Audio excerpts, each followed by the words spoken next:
تصدق ما عرفتكش من غير افرول؟ يعني هي البتاعه بتاعت سوق العصر دي هي اللي ما عملتكش ظابط؟ لا دي بتاعت دكان شحاته.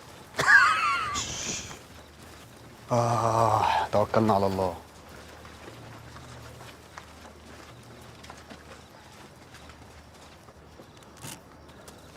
بقول لك يا رضا، الواد ده لازم يجي حي. ها؟ المره اللي فاتت لما جبنا الواد بتاع الشيخ زويد خسرنا واحد من اخواتنا. يا رب ما يحصل النهارده. الله يرحمك يا حازم. ما بتشوفش عياله؟ كل ما بروح ازور ابوه وامه بشوف الواد كبر ما شاء الله، بقى قد حمزه ابني. ربنا يخليه لك يا منسي، ما يحرموش منك ابدا. يا عم كلنا رايحين. انت هتمثل؟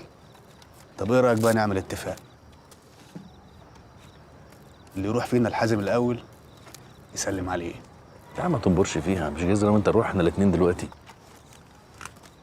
توكلنا على الله. يا محمد الدنيا امان عندك؟ تمام يا فندم، الدنيا لسه هاديه.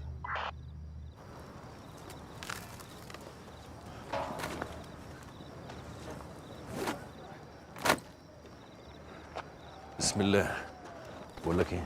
ايه؟ خلي بالك وانت بتنط رجلك تتزحلق، دماغك تخبط في السور تفرقع. يا ابني ما دماغي فرقعت، هتعمل صوت هيطلعوا لك هتحتسب عاديه. صح، طب خلي بالك. يلا.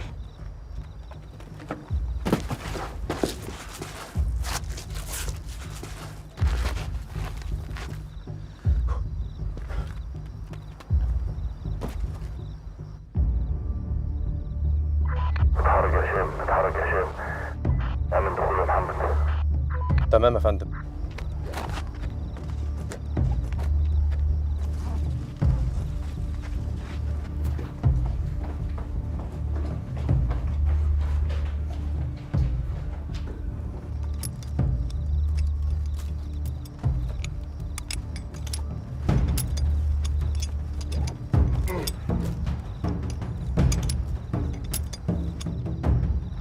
هشام تقريبا المراقب حس بحاجه.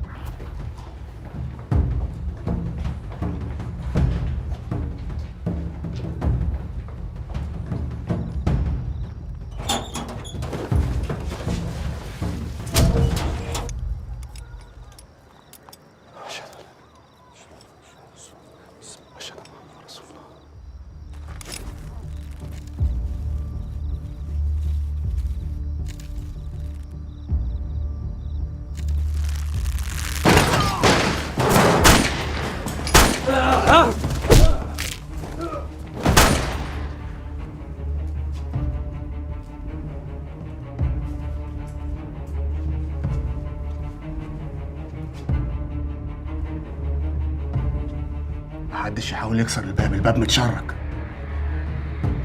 ارجع برزق.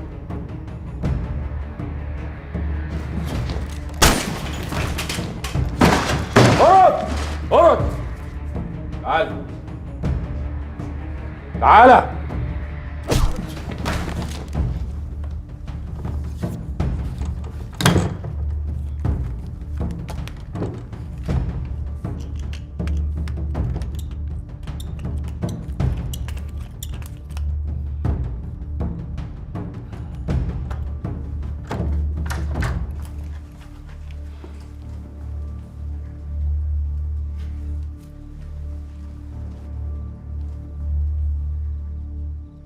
هاتوا دماغه خبطت في الشباك.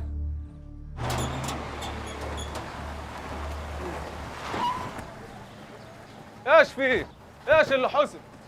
محتاجين مساعدة؟ يا اخي شويه وجع، شيله معايا نحطه بالسياره. يلا وسع. ألف سلامة ألف يا اخي سلامة. بالراحه عليه، ده غالي عندنا. يلا حرك وسع. يلا ودي على مستشفى العريش. لوين رايح يا صاحبي؟ انا هحصلك، واللي يسبق انتظر الثاني.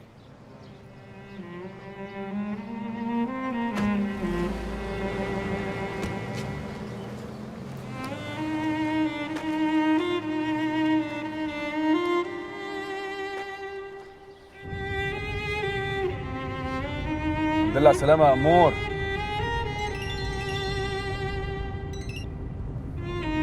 يا منار، في ايه بابا ماله؟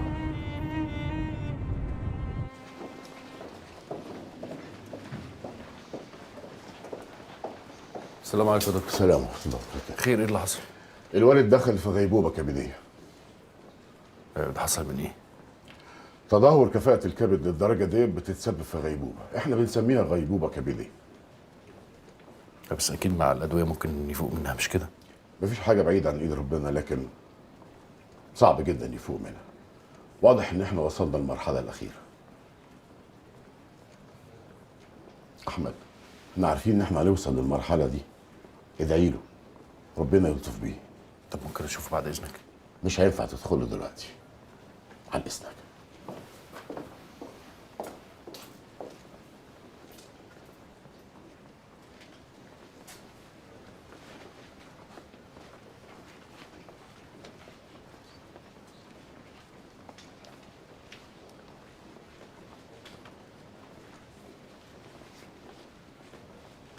بعد اذنك. نعم. انت اللي مسؤوله عن حاله الدكتور صابر منسي؟ ايوه خير.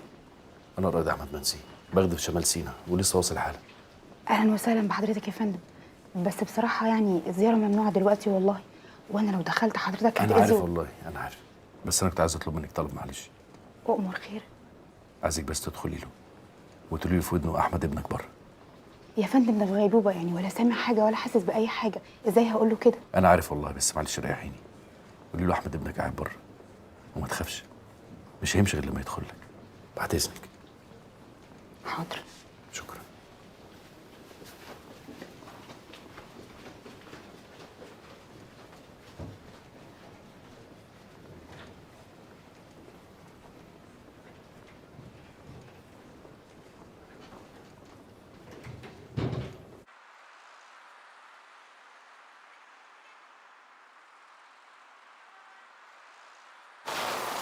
حتى الآن الانفجار الذي استهدف مبنى مديرية أمن القاهرة في منطقة باب الخلق القريبة من وسط العاصمة المصرية أدى إلى مقتل 3 أشخاص وإصابة حوالي 35 آخرين.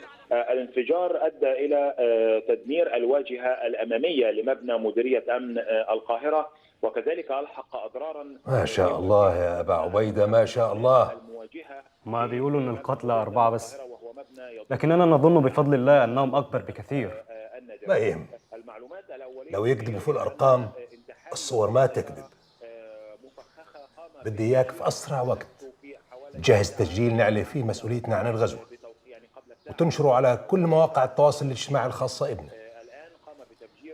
أريد أن يعلم القاصي والداني أن هذه الضربة ضربتنا،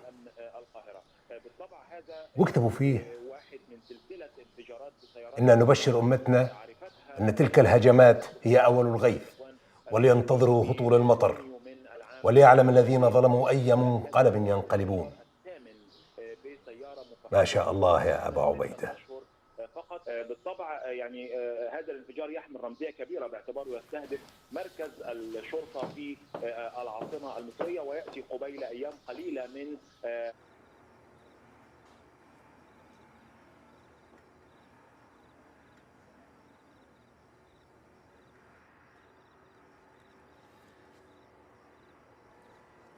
وانت صحيح يا عماد جدك كان اقطاعي وكان واخد البهوية رسمي ايام الملك، ولا دي اشاعات؟ لا صحيح، مش اشاعات. خير يا هشام، بتسأل السؤال ده ليه؟ خلاص؟ ناويين تستغنوا عني؟ هتطردوني من التنظيم علشان جدي كان ارستقراطي؟ ولا تكونوش جايبين لي عروسة وبتسألوا على حسبي ونسبي؟ لا ما تخافش، الاصول الارستقراطية تقوم عند اتباع عبد الناصر مش عندنا يا عماد. انا بس استغربت ان انا ما اعرفش حاجه عن اهلك برغم العشره الطويله اللي ما بيننا. يعني هي كانت جت على دي يا عم هشام؟ في حاجات كتيره قوي بتحصل بينا بقالها شويه غريبه على العشره الطويله، ولا انت شايف ايه؟ يا الله،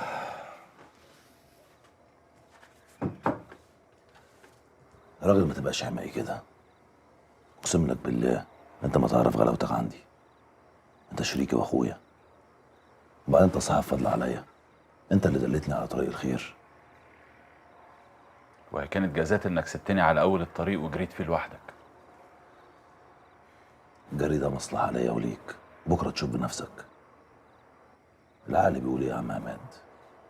لما حد يجيله الفرصه لازم يمسك فيها ويستغلها، اول ما يثبت رجله ياخد اخوه معاه. صح؟ ظن بأخيك الظن الخير يا عماد.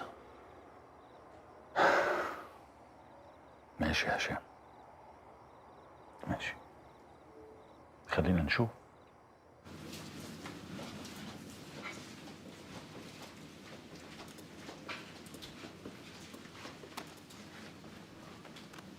استاذ احمد، استاذ احمد، في حاجه حصل له حاجه؟ لا لا مفيش حاجه يا فندم، ما تخافش مفيش حاجه. انا بس خلاص يعني هسلم الشيفت بتاعي وامشي، فقلت يعني قبل ما امشي ادخل حضرتك تبص عليه بصه. بس الله يخليك بصه سريعه يعني تخرج على طول. حاضر، معلش انا مش عارف اقول لك ايه، كتر خيرك والله. العافيه يا فندم، انا ما عملتش حاجه، وبعدين يعني كلنا عندنا ابهات وامهات وحاسين باللي حضرتك فيه. ربنا يكرمك. اتفضل.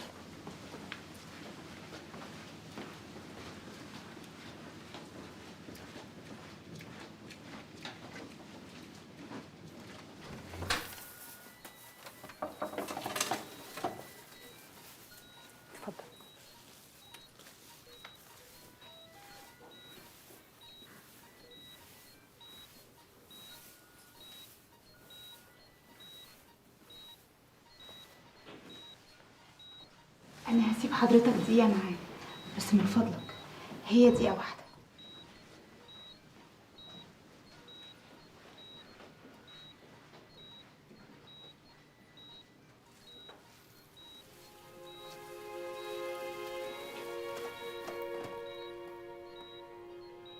طب ينفع كده يعني؟ انت عايز تمشي من غير ما تسلم عليا؟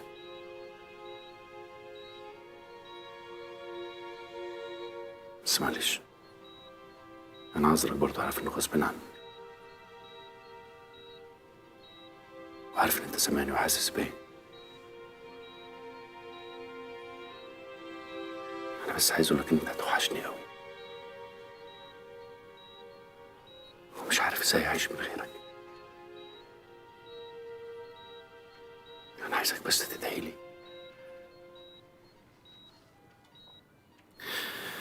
ادعي لي ان اقدر، زي ما عودتني دايما انت بتدعي لي في كل حاجه صعبه.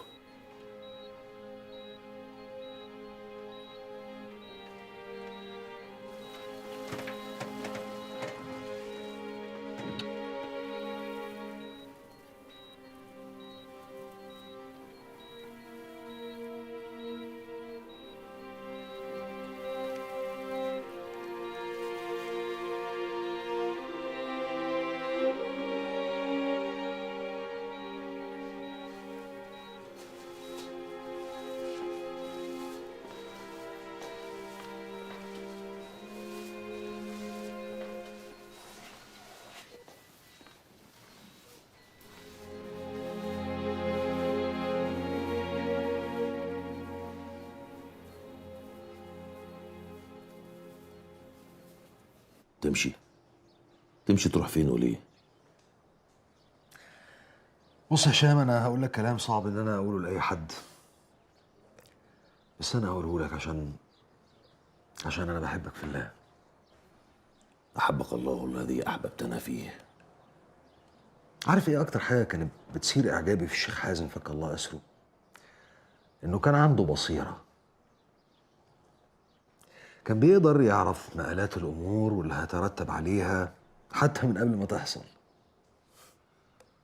عندك حق، هو الوحيد اللي شاف اللي بيحصل دلوقتي من قبل ما يحصل، ونبه من بدري، بس ما حدش كان بيسمع الكلام. بس ايه علاقة الكلام ده بان انت عاوز تمشي؟ اللي لسه شايف انه الجهاد في مصر مش انتحار ومش القاء بالنفس بالتهلكة، اكيد عنده مشكلة في بصيرته. الامن كل يوم اقدامه بتثبت على الارض اكتر، واحنا كل يوم الخناق بيضيق علينا. حتى لو ده صحيح، ما ينفعش نسيب مصر ونمشي. ده امتحان، ابتلاء من المولى عز وجل. مش هنبقى اطيب من النبي والصحابه لما دعا عليهم الخناق في مكه؟ ربنا قال لهم هاجروا واخرجوا المكان امن تقيموا فيه الدوله، ما قال لهمش خليكوا قاعدين في مكه وتحملوا اذى المشركين حتى لو ذبحوكم. ما اعتقدش انه مصر هتبقى عزة عند ربنا من مكه يا هشام. بس النبي والصحابه ما كانوش قادرين يعملوا اللي احنا بنعمله دلوقتي. احنا لسه بنضربهم ضربات موجعه وبنهز عرشهم وبنحرق قلوبهم على اولادهم زي ما حرقوا قلوبنا. عظيم، وده جهاد لازم يستمر، لكن هيحتاج وجود القيادات في مصر في ايه والتضحيه بسلامتها. ده عمل ممكن يقوم به الاطراف القواعد. القيادات لازم تحافظ على امنها وسلامتها وتخرج لمكان امن تعرف تخطط منه وتجيب معونه وتستعد ليوم الفتح. فاكر لما كنا بنتكلم على الثوره الايرانيه؟ الخميني لما قامت الثوره ما كانش موجود في ايران اصلا، كان في فرنسا. نزل من الطياره على البلد على طول، السلام عليكم يا جماعه، الثوره نجحت، طب انا جاي احكم. صدقني. يعني انت هتسافر اوروبا؟ لا، ليبيا. ليبيا؟ ليبيا بقت يثرب المجاهدين المصريين دلوقتي. التيار الاسلامي هناك اقدامه ثبتت، بقى متمكن اكتر، وانا ليا شويه اتصالات مع بعض الاخوه هناك في القاعده وغيرها. عبد الكريم بالحاج وانت عارفه. في معلومات كمان انه الداعمين لينا في قطر وتركيا بيقدموا كل دعم ممكن عشان يقام ما يسمى بالجيش المصري الحر، على غرار الجيش السوري الحر يعني.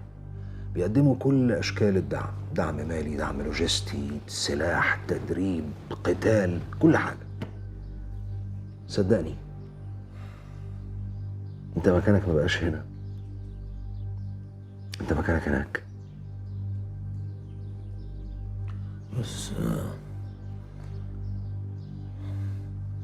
بس ابو عبد الله جايبني النهارده عشان يكمل كلامه معايا ان اتولى منصب نائب امير مجموعه الوادي مع ابو عبيده. راحتك.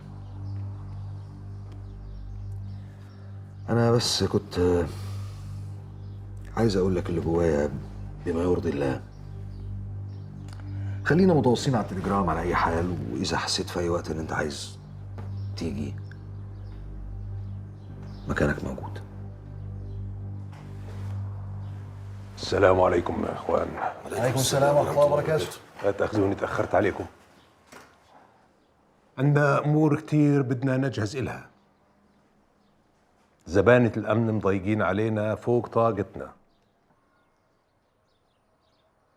الرسول عليه الصلاة والسلام لما ضاق إبه الأمر هاجر هو وأصحابه، ما ضلوا منتظرين عدوهم حتى يفتك إبهم. مش فاهم قصدك يا ابو عبد الله. لازم نترك إسماعيلية، وجودنا فيها في خطر كبير علينا كلنا. هنسيب اسماعيليه ونروح فين؟ هنفترق. أنا هاخد مجموعة وعاود إبها على العريش، وانت وابو عبيده هتولوا مجموعه الوادي. ابو عبيده هجهز لك مكان في جبال العين السخنه، ويعاود هو على القاهره.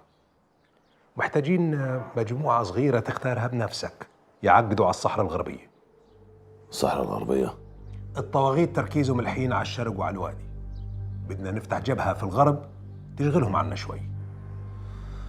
وفي امور عظيمه بيتم الترتيب إلها في ليبيا وبدعم كبير. بدنا نكون أول ناس يعود عليهم النفع منا قبل ما يسبقنا حدا. وأنا عندي اليوم بالمهمة دي على أكمل وجه. وش معنى اخترتني أنا يا هشام؟ خلاص زهقت مني ومن قرفي وعايز تخلص مني بأي طريقة وخلاص؟ أنا فاهمك كويس يا عماد. إحنا مش 10 يوم، إحنا 10 سنين طويلة. أنت محتاج تبقى أمير، ودي فرصتك تبقى أمير على مجموعة تعمل بيها اللي أنت شايفه.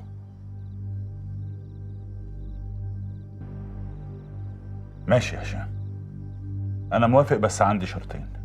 شرطين؟ آه. أولاً أنا بنفسي اللي هختار الإخوة اللي هتبقى معايا. ثانياً مني ليك أنت بس، مفيش أي حد يتدخل في اللي هعمله هناك. شاور القيادات في الأمر ووصلوا لقراركم وبقى بلغني.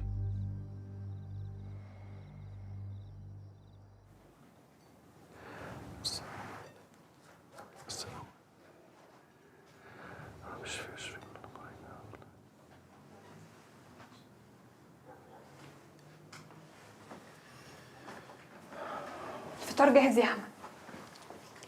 لا مش هلحق يا منور، هبقى افطر اي حاجه في المستشفى. مش هتلحق ايه؟ ده الشمس لسه ما طلعتش، وبعدين انت بقالك 10 ايام على كده، كل يوم تصلي الفجر وتنزل ما ترجعش غير على النوم. لو عليا مش عايز ارجع، عايز افضل قاعد جنبه على طول. انا عارفه والله يا احمد، بس يعني هي القعده في المستشفى هتفيد بايه؟ معلش، هو محتاجني جنبه اليومين دول. لما اللي عليه يصحى سلمي لي عليه، خلي بالكم بعض. حاضر. السلام عليكم. وعليكم السلام.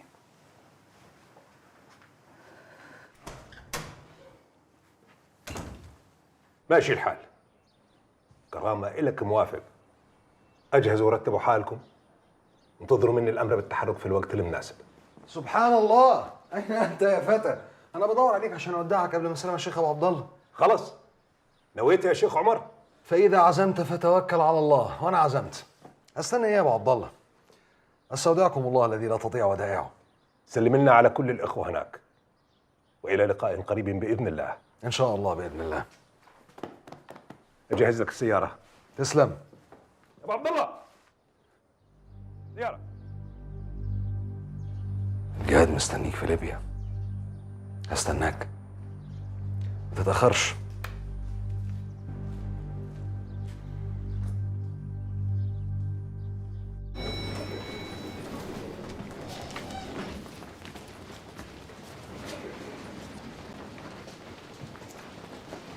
بعد اذنك، هو في حاجه جوه؟ مش عارفه والله، بس خير ان شاء الله خير.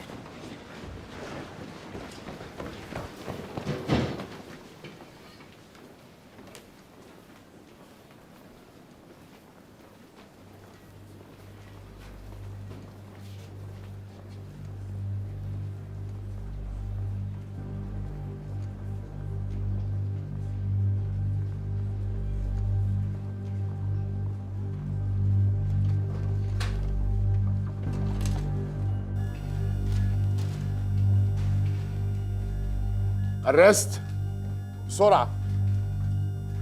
أمبول أدرينالين. فيسي شوك بسرعة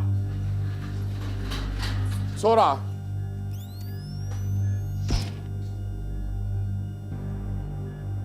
سيف. تاني. سيف. خلاص يا ابني خلاص.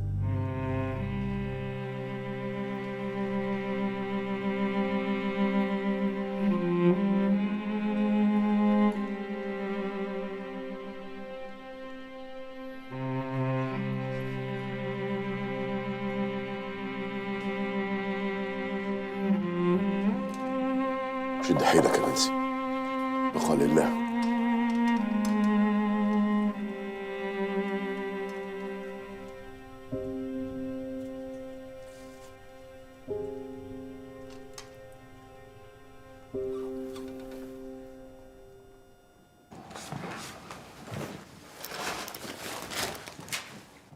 الشيخ حاتم هو اللي رشحني لمجموعه الصحراء الغربيه، وانا رشحتك ليه.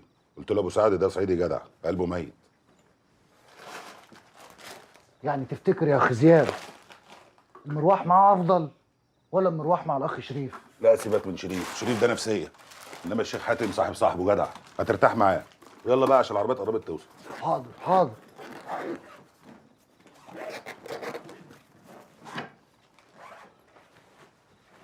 لا اله الا الله. توكلنا على الله. الحين عمران هيكون أمير عليكم كلكم، وأنا هدير الأمور من سينا. أبو عبيدة هيوصلك للعين السخنة، وبعدها هيتحرك للقاهرة. هو أميرك، إله عليك السمع والطاعة، وإلك عليه النصح بما يرضي الله، وأنت أمير المجموعة في غيابه. أخ حاتم منتظرين منك الكثير في المنطقة الغربية. بدي إياك تقوي علاقتك بالمهربين اللي بيشتغلوا بين مصر وليبيا. تعرف الطرق اللي يسلكونها هم دليلك للتحرك بعيد عن الطواغيت. ما تنسوا كلكم، نحن جند الله، أرسلنا لنذيق الملاحدة بأسنا وعذابنا. بدي إياكم اللي يقوم منكم بعمل يخليه مرعب مخيف، اللي تتمكنوا من قتله مسلب جثته عشان يكون عبرة لغيره. لو تمكنتم من مكان احرقوه عشان يظل دليل على أن لله في الأرض رجالا لا يخافون في الحق لومة لائم.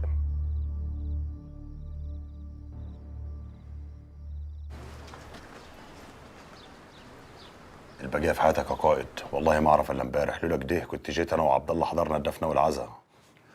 ربنا يخليك يا سعد، ما جالكش في حاجه وحشه. اخبارك يا عبد الله؟ الحمد لله يا فندم. طمني، عامل ايه في الجيش؟ صراحه يا فندم انا مش هكدب على سعادتك، يعني انا قبل ما ادخل الجيش كنت زي كل الناس بقول يا رب ما ادخله، يا رب اخد اعفاء ولا تاجيل ولا يطلع عندي فلات فوت، اي حاجه تبعدني عنه. كنت شايفه تقدير على الفاضي، وقت بيعدي من عمر الواحد من غير لزوم يعني. ما تنجي كلامك يا جاموس، حد يقول كده وقدام ظابط؟ طب والمصحف لو حبسك ولا دورك مكتب يبقى له حج، ده انت جلف. بتهدى يا عم سعد، العيال نايمين جوه. لا مؤاخذه يا قائد انا اسف. سيبه يكمل. وايه بقى اللي خلاك تغير رايك؟ والله يا فندم اكتشفت اني كنت جاموسه. العشره يا فندم، سعادتك عارف الجيش صعب، والحاجات الصعبه دي هي اللي بتبين معادن الناس، والواحد في خدمته دي جابل ناس رجاله يا فندم ما كانش هيقابلهم الا اذا دخل الجيش، ولو مت وانت بتحميهم تموت وانت مبسوط يا فندم. ما شاء الله عليك، انت راجل محترم يا عبد الله، ولو هختار الناس اللي هحارب معاهم هختارك انت. الله يخليك يا فندم، الله يعزك. اخوك محترم ما تخيرش عنك يا سعد، راجل عشان ما بيخافش يقول الحقيقه. والدتك بقى ربنا يديها الصحه، ليها حق ان هي تفتخر بيك قدام الدنيا كلها. ربنا يحميك ويخليكوا لبعض. اشرب الشاي.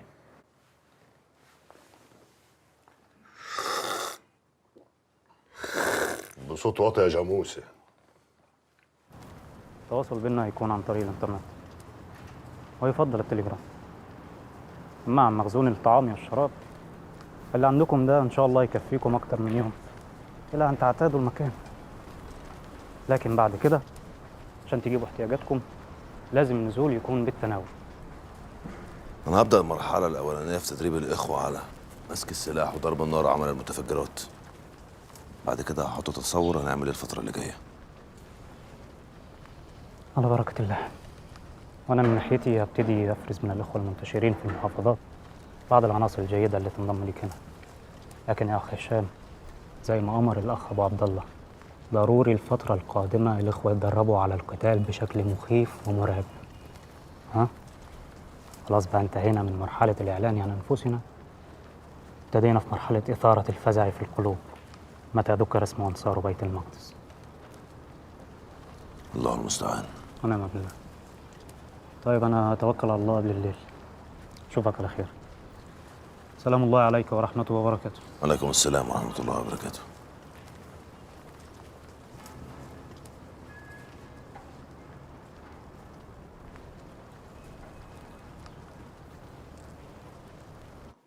السلام عليكم ورحمة الله وبركاته. السلام عليكم ورحمة الله وبركاته. ادخل. تعال يا حبيبي. تقبل الله ست الكل. تقبل مني ومنك يا رب. سبحان الله سبحان الله سبحان الله سبحان الله سبحان الله. مالك يا حبيبي؟ سلامتك. انا بس عارف ان الظروف اليومين دول مش احسن حاجه. والله انت مش عارف انا حاسس بايه اني هسيبك وامشي، بس غصب عني. الاجازه هتخلص وبعد بكره لازم اكون في الشغل، عشان خاطر ما تزعليش مني. حقك عليا. انت عارف ان انت اكتر واحد بتفكرني بابوك الله يرحمه. لما بقعد اتكلم معاك واسمعك بحس ان هو لسه عايش ما ماتش، قادر ان انا اتحرم منه على طول. بس اللي مصبرني يا حبيبي اني احسك في الدنيا. انت بتغيب عني كتير بس برضه بترجع لي، بشوفك وبطمن عليك.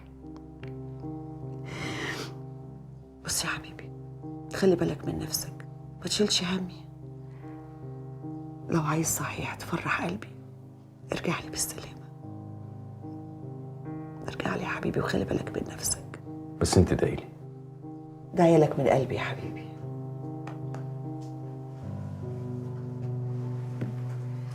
يا رب احفظني واحفظ اللي زيه يا رب. يا رب توجع قلب عليهم يا رب. لا حول ولا قوة إلا بالله العلي العظيم. إنا لله وإنا إليه راجعون. حاضر أبلغه. عليكم السلام ورحمة الله وبركاته. يا إخوان،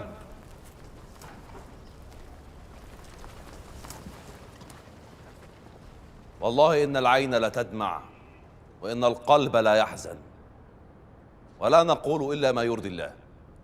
الأخ أبو عبيدة استشهد بعد ما سابنا، رجع تاني مخبأه في جسر السويس، ويظهر إن زبانية الأمن كانوا عارفين مكانه وهاجموه، واستشهد وهو بيهرب.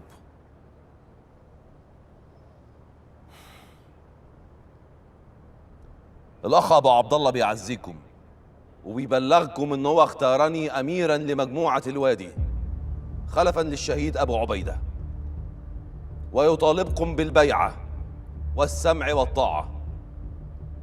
وأطالبكم أنا بأن تدعوا لي بأن يوفقني المولى فيما ولاني فيه عليكم. وأنا كأمير عليكم هنا بطالبكم بالبيعة للأخ شريف أميراً لمجموعة الوادي. له علينا السمع والطاعة، وعلينا له النصيحة فيما يرضي الله ورسوله. توكلنا على الله. الأخ أبو عبيدة ربنا اختاره للشهادة بعد ما أذاق الزبانية بأسها مرة بعد مرة، ودك مديرياته في القاهرة والدقهلية، وحرق قلوبهم وقلوب من معهم. ربنا يعيننا ناخذ بتاره. بلغ الإخوة اللي تقتلوه احرقوه ما يبان له ملامح. والمكان اللي تفجروه فجروه واحرقوه باللي فيه. أريدها نارا تحرق قلوب ذويهم، أريدها نارا تحرق الكل، يعلموا أن أرسلناهم إلى نار وقودها الناس والحجارة. أريدها نار تحرق ما تخلي.